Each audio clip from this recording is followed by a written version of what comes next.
Даночните приходи во 2025 година биле собрани 96% од планираното. Според министерката за финансии Гордана Димитриевска-Кочовска, од овие приходи се финансира функционирањето на државата и во најголем дел од планираното е реализирано. Но потфрлање има кај придонесите за пензиско осигурување, каде што се собрале 2% помалку од планираното. Според министерката, се уште се утврдува зошто тука има чудно потфрлање, бидејќи кај другите придонеси за здравствено и за вработување, наплатата надминала 100%.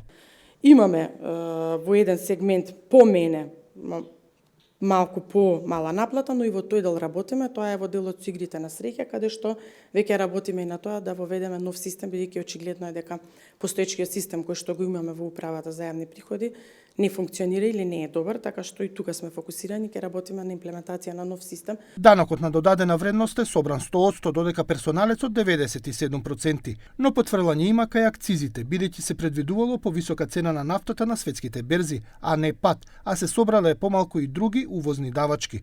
Но главниот проблем зошто вкупните приходи во 2025, каде што влегуваат даноците, придонесите и неданочните приходи, се нешто над 92%. Гордана Димитриевска-Кочовска ги лоцираше во тоа што добар дел од институциите не си ги собрале своите изворни приходи. Државниот завод за ревизија излегуваше со одредени извештаи кои што кажуваше одредени институции не успеале да приберат приходи, дали било за концесии или најразлични основи. Тоа се тие приходи кои што се приходи за кои што се грижат поедини институции. Но тоа не ги попречувало институциите да ги трошат парите, затоа што тие пак има и на сопствени сметки пари, тоа е она што го зборувам во континуитет. Министерката не сакаше да каже кои институции не ги собрале своите изворни приходи, но за илустрација, вакви средства собираат Министерствата за енергетика, за внатрешни работи, правда, животна средина, но и фирмите во државна сопственост. По ово потфрлање од скоро 8% поени во минатата година, прашање е како во оваа 2026 година ќе се соберат дополнителни 12,4% повеќе приходи, односно од каде ќе се најдат пари за да се соберат планираните 100%. Според министерката има решение.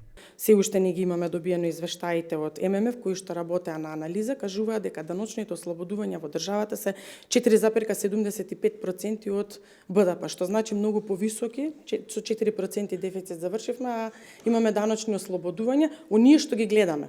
А тие што не ги гледаме, што се во зоната на сива економија, има простор таму.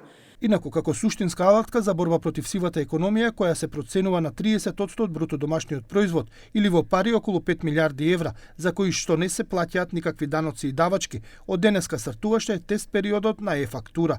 Во наредните 9 месеци сите компании ќе треба да се прилагодат и да се обучат за користење на оваа алатка на управата за јавни приходи. Според УЈП таа е едноставна и сите компании, дали мали, средни или големи, ќе може да ја користат.